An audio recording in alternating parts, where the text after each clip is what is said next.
कोल्हापूर शहरात सध्या 100 कोटी रुपये खर्च करून शहरातील प्रमुख 16 रस्त्यांच्या डांबरीकरणाचं काम सुरू आहे। हे काम पहिल्यापासूनच वादग्रस्त ठरलेलं होतं। या कामाचा ठेकेदार असतील, त्याचबरोबर कामाला झालेली दिरंगाई असेल, यावरून हा सगळा 100 कोटीचे रस्ते प्रकल्प चर्चेत असतानाच आता आणखीन एक महापालिकेचा भोंगळ कारभार आपल्याला पाहायला मिळतोय। आपण बघू शकतो, मी आता आहे मिरजकर तिकटी कोळेकर तिकटी परिसरामध्ये। खरं तर मुख्य रस्ता हा कोल्हापूर शहरामध्ये येणारा आहे आणि या 16 प्रमुख रस्त्यांमध्ये हा देखील डांबरीकरणासाठी धरलेला होता।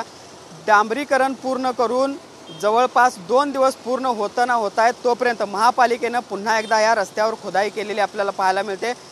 पाईपलाईनच्या कामासाठी ही सगळी खुदाई केल्याचं सांगितलं जाते। मात्र आपण बघू शकतो, कोल्हापूरकरांना अपेक्षा होती की कधी हे एकदा रस्ते होत आहेत, विलंब झालेला होता आहे सगळे रस्ते व्हायला आधीच। त्यात आता हे रस्ते झाल्यानंतर अगदी 2च दिवसामध्ये हे रस्ते पुन्हा उकरायची सुरुवात आहे ती महापालिकेने केलेली आहे। ओएसिस फर्टिलिटीच्या तज्ञांनी IVF उपचार पद्धतीद्वारे 1 लाखांहून अधिक जोडप्यांना मातृत्व प्राप्तीचा आनंद दिला आहे। मोफत अपॉइंटमेंट बुक करण्यासाठी आजच संपर्क साधा। फक्त कोळेकर तिकटीच नाही तर शहरात बऱ्याच ठिकाणी अशाच पद्धतीची परिस्थिती जी आहे ती पाहायला मिळते। त्यामुळे एकूणच महानगरपालिका प्रशासन नेमकं करतं तरी काय हा प्रश्न निर्माण होतोय।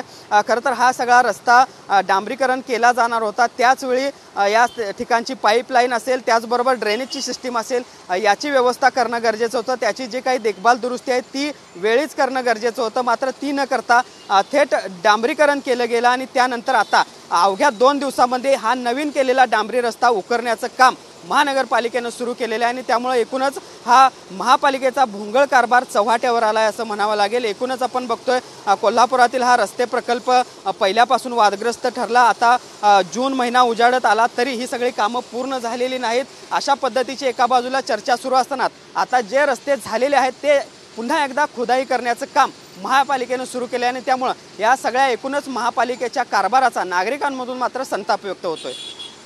जर्नलिस्ट सुनील काटकरचं भूषण पाटील, TV9 मराठी, कोल्हापूर।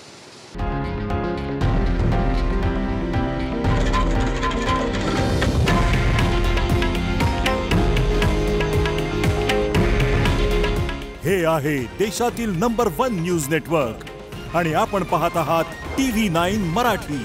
काळजी तुमची, हित महाराष्ट्राचं।